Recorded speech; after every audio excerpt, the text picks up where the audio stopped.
Those are all the questions on the final. I read you in one way or another. Every single question you'll be answering on next Tuesday. Thank you. Show you. There was one sequence in there that's asked like 5 times in a row.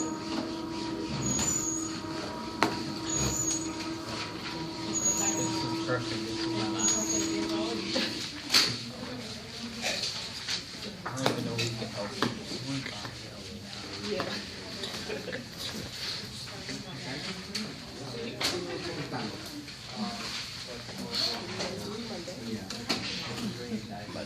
I will find it. I should be good. Why not? I want to go. At what time are you going to be here on Monday to study? Okay. Get to be.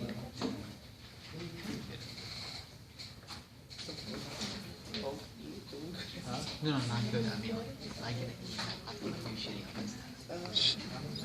Okay, when you treat a terminal alkyne with NH2,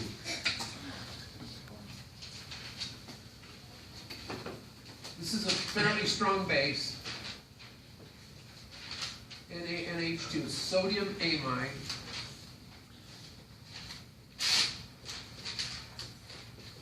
It has, unfortunately, the same name as the functional group, amide, but it means something different.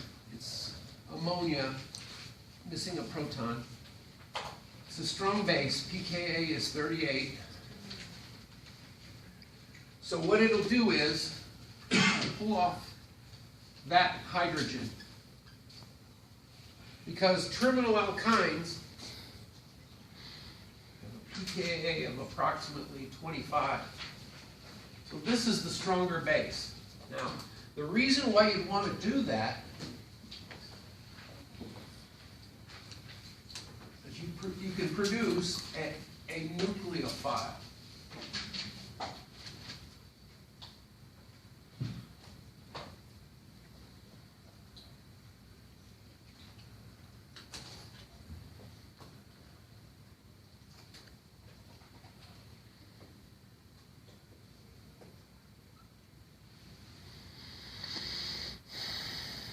This is called an alkynide, or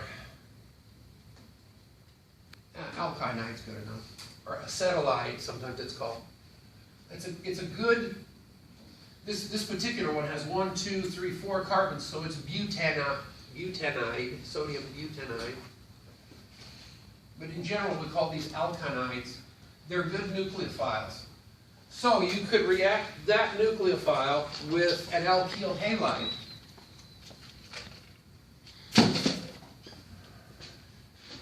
Like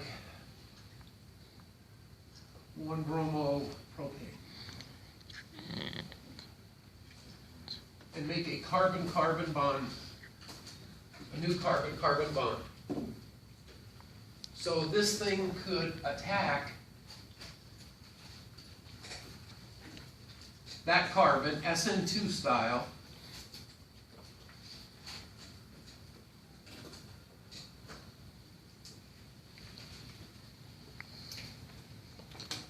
and give you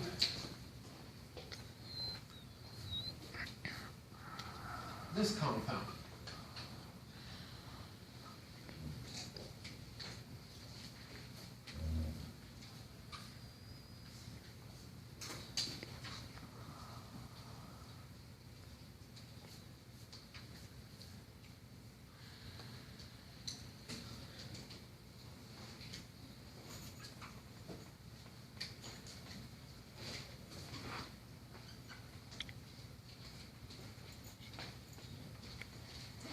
Okay, so you're saying big whoop. So what? It gives me an alkyne.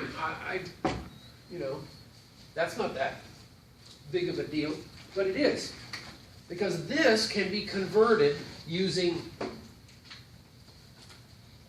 Lindlar's catalyst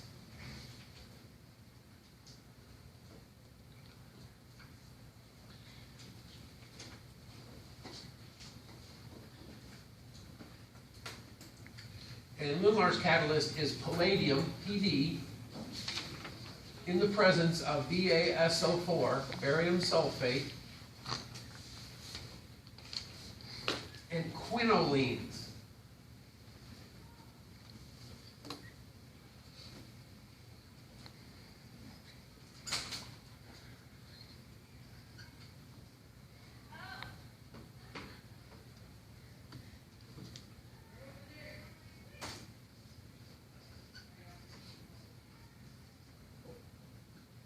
The presence of quinoline, it will produce the cis alkene.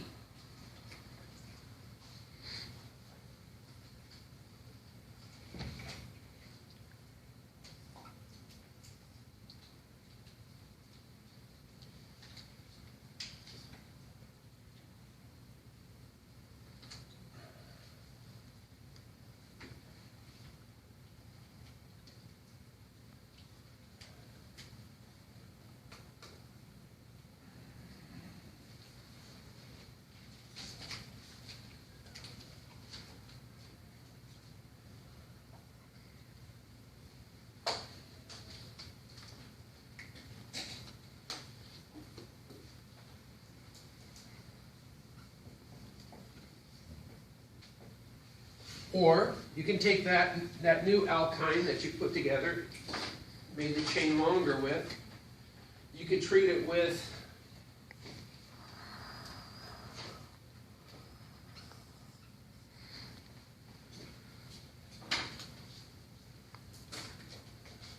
you could do a dissolving metal reduction. This is chapter 9. Yeah.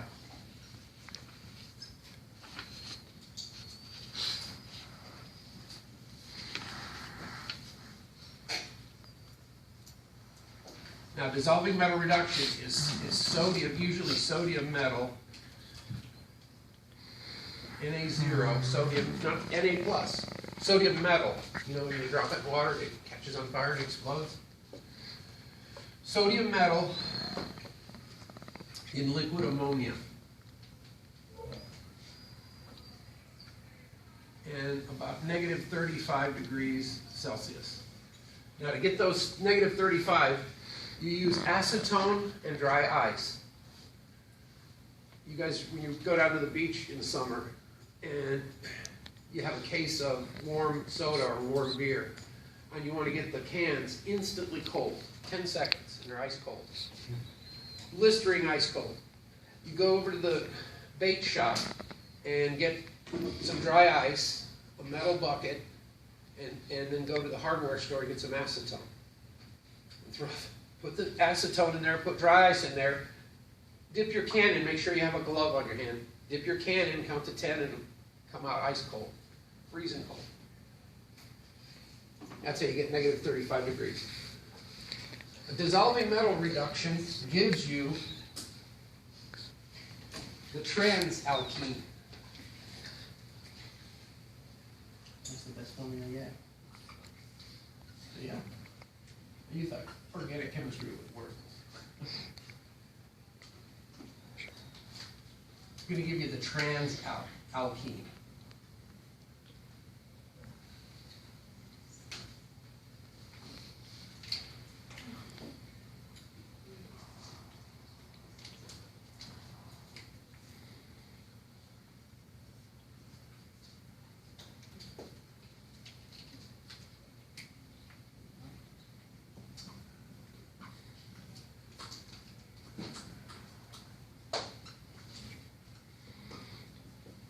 Finally,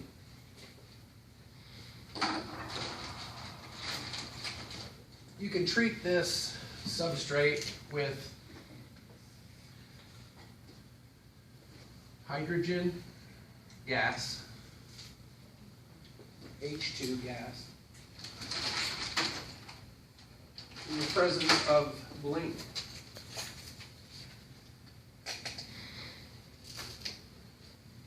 The presence of platinum or palladium, Pd, or nickel.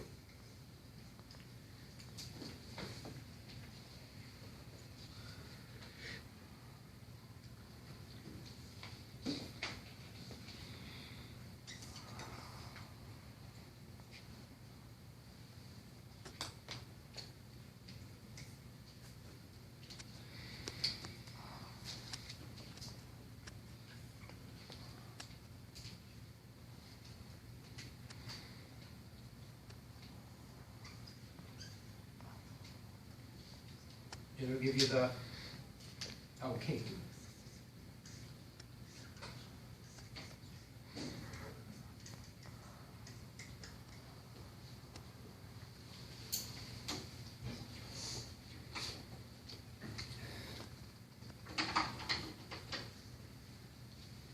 Okay, the first one, the reason why Lindlar's catalyst gives you a cis alkene, you guys remember when we looked at last time, we looked at H2 platinum?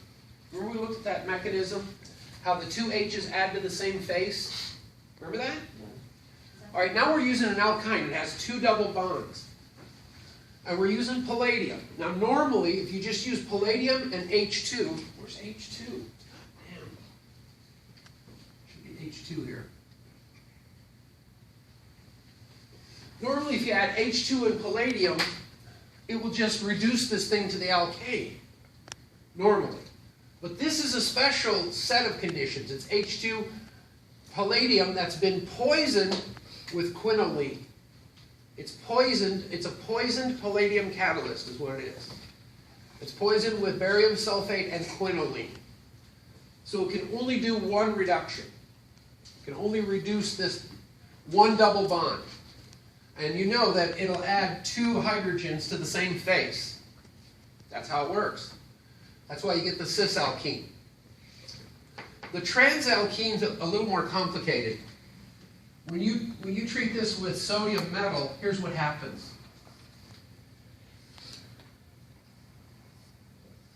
So here's your alkyne. You treat it with sodium metal. Sodium has one valence electron. So it will add its valence electron to one of the carbons. That'll cause one of the double bonds to go to the opposite carbon.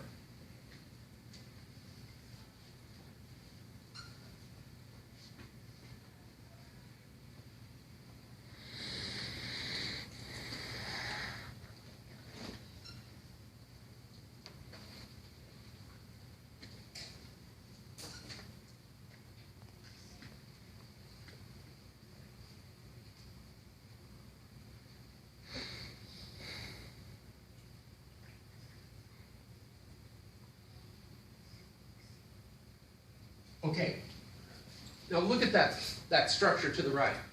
Can you see that this group and this group are already trans to each other? Can you see that? Okay, that's how this works. Then basically the liquid ammonia, why liquid ammonia? Because it'll pull this off.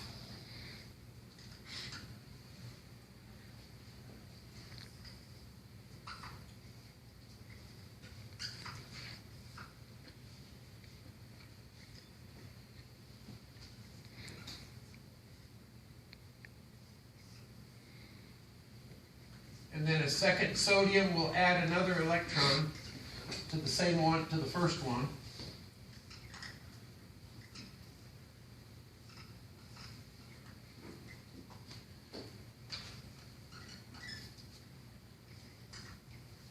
And it'll do the same thing. It'll pull off an H from NH3.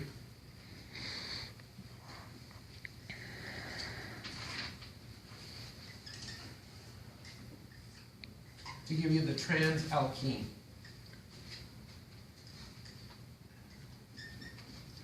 Now the reason why I went through that whole thing, there's a question on the exam about that mechanism. There's a question that asks you, why does it give you the trans? Why does dissolving metal give you the trans? And the answer is in that mechanism. Now there's 5 questions starting out with terminal alkyne, NH2, gives you this thing, and then it has various things that this thing can react with. Let me show you those things, and then we're about done. We're going to have sodium metal as Yeah, the metal. no, don't get it confused now. This is creating a butynide or acetylide. That's a nucleophile. That over there is a reduction. It changes the alkyne into a transalkene. They're two completely different, non-related reactions.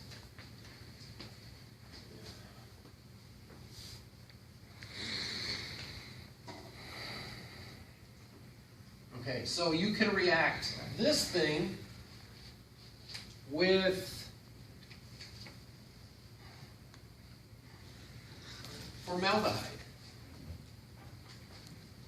Formaldehyde is a one-carbon aldehyde. Looks like that. And what it'll do is it'll attack that carbon. Pair of electrons goes up.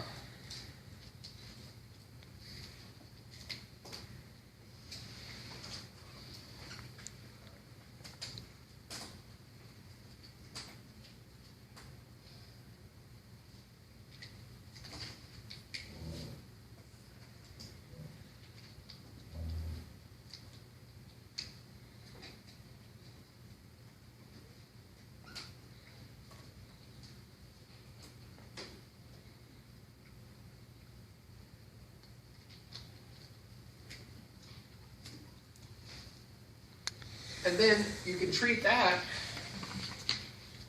with a little H3O.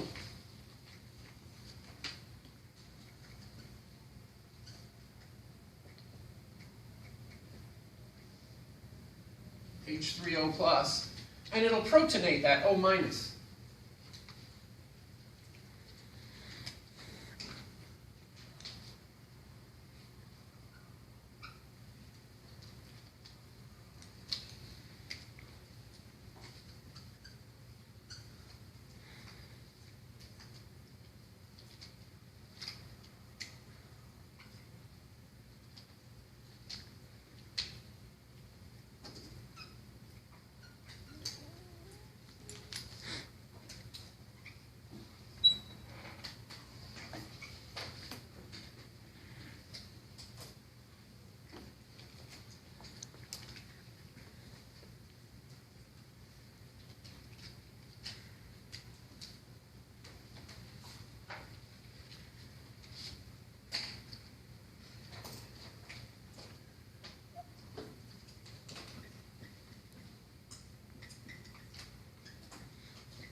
Alkynide alcohol. And then you can further functionalize this triple bond. You can get rid of it, make it an alkane using this. You can make it a transalkene using this, or a cisalkene using that. Yeah. This is called synthesis. That's what you do next semester, almost exclusively. Don't forget to remind me what it is I need to change on your... Oh, yeah. Yeah, before you leave. Huh? Okay, thank you. Okay, so this is what you'll be doing next semester. And the very first section is alcohols. So this is, you'll see it right again, bam. Okay, what were the other ones? You can take this alkynide and react it with a ketone.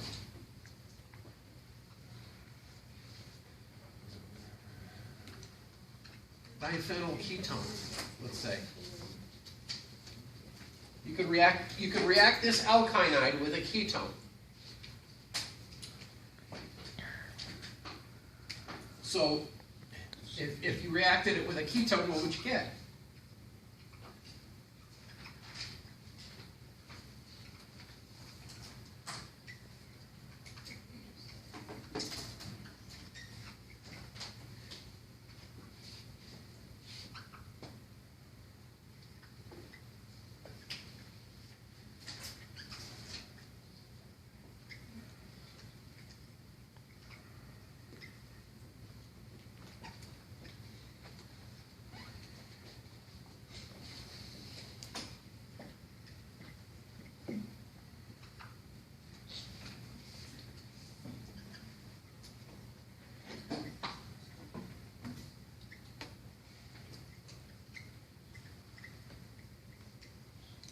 Okay? Same reaction, only with a ketone this time instead of aldehyde. Okay? You could react this thing with a alkyl halide, like I did here, and lengthen the carbon chain.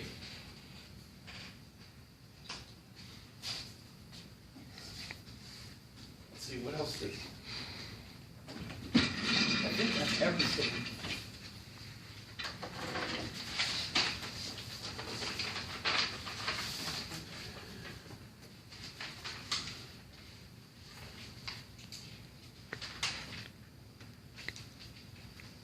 Okay. Okay, so. Here they are. So NaNH2 and then alkyl bromide. NaNH2 followed by formaldehyde. NaNH2 followed by a ketone. NaNH2 followed by alkyl chloride. That's an alkyl bromide, but who cares? So you get the picture? There's 5 questions like that. So be able to negotiate those.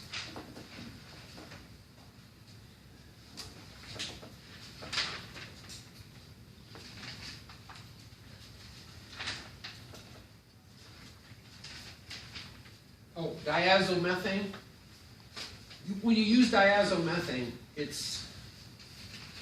you have to wear gloves. The fingers are about this big around. It's like you're a robot. It's really hard to work with them. You have to use glassware that's fire polished. It doesn't have the grinding on the glass. If you scritch it, it sets it off. It explodes. It's that sensitive. It's really the best way to make a methyl ketone. But the downside is it's very toxic. It's very explosive.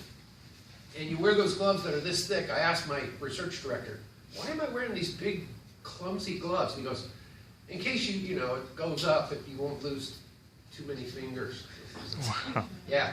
There was a guy that, I met a guy at one of the conventions we went to, and there was a guy in the lab next door to his that diazomethane went off in a fume hood, and it blew the cinder block out. It blew a big hole into his lab and sent shards of cement all the way across to the other wall where they embedded in the wall. Yeah.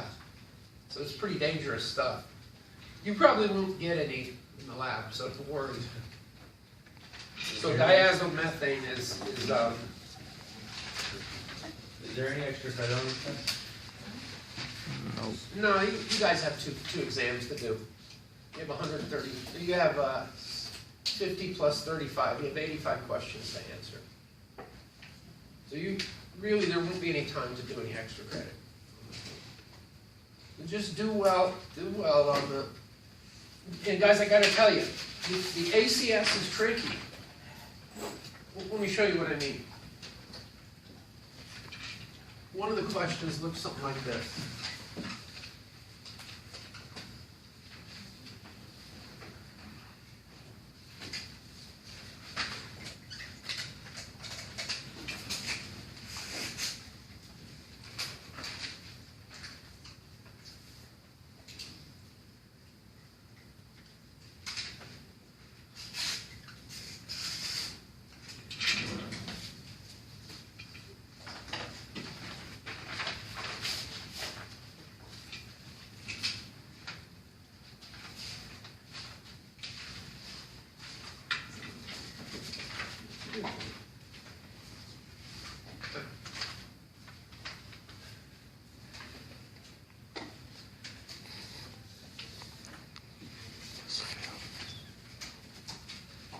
Okay, so it asks you that question.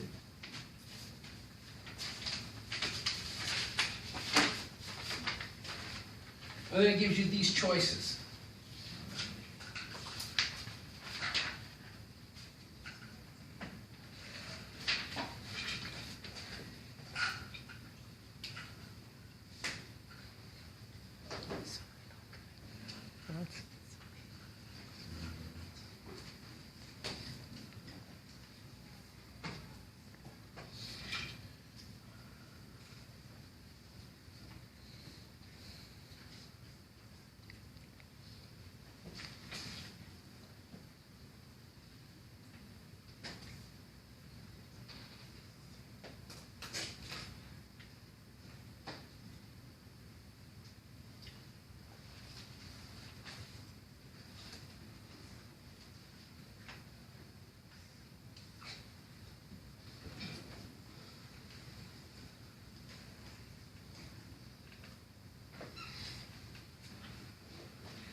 Now, most of you will really go after the far out, way out answer, because you don't know what it is. You're not sure. It looks like you've never seen that before. How could they do such a thing? So you go for the sexiest answer there. You go for one of these choices. When I tell you what this question is asking, you're going to croak.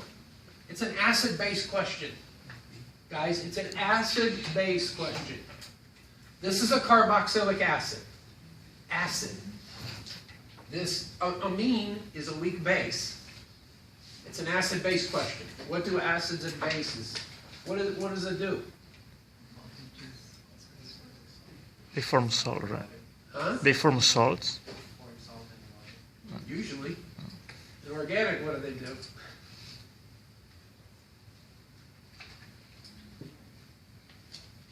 See, even though I told you the answer, and you still can't pick it out. What's the answer? It's an acid-based question. Huh? Which one? I'm just saying it could be wrong, right? Yeah, it's A. Very simple, right? It's the simplest answer. Now, there's a bunch of questions like that where you will jump. Your mind will automatically go, I'm not sure what the answer is. I really don't know what this is.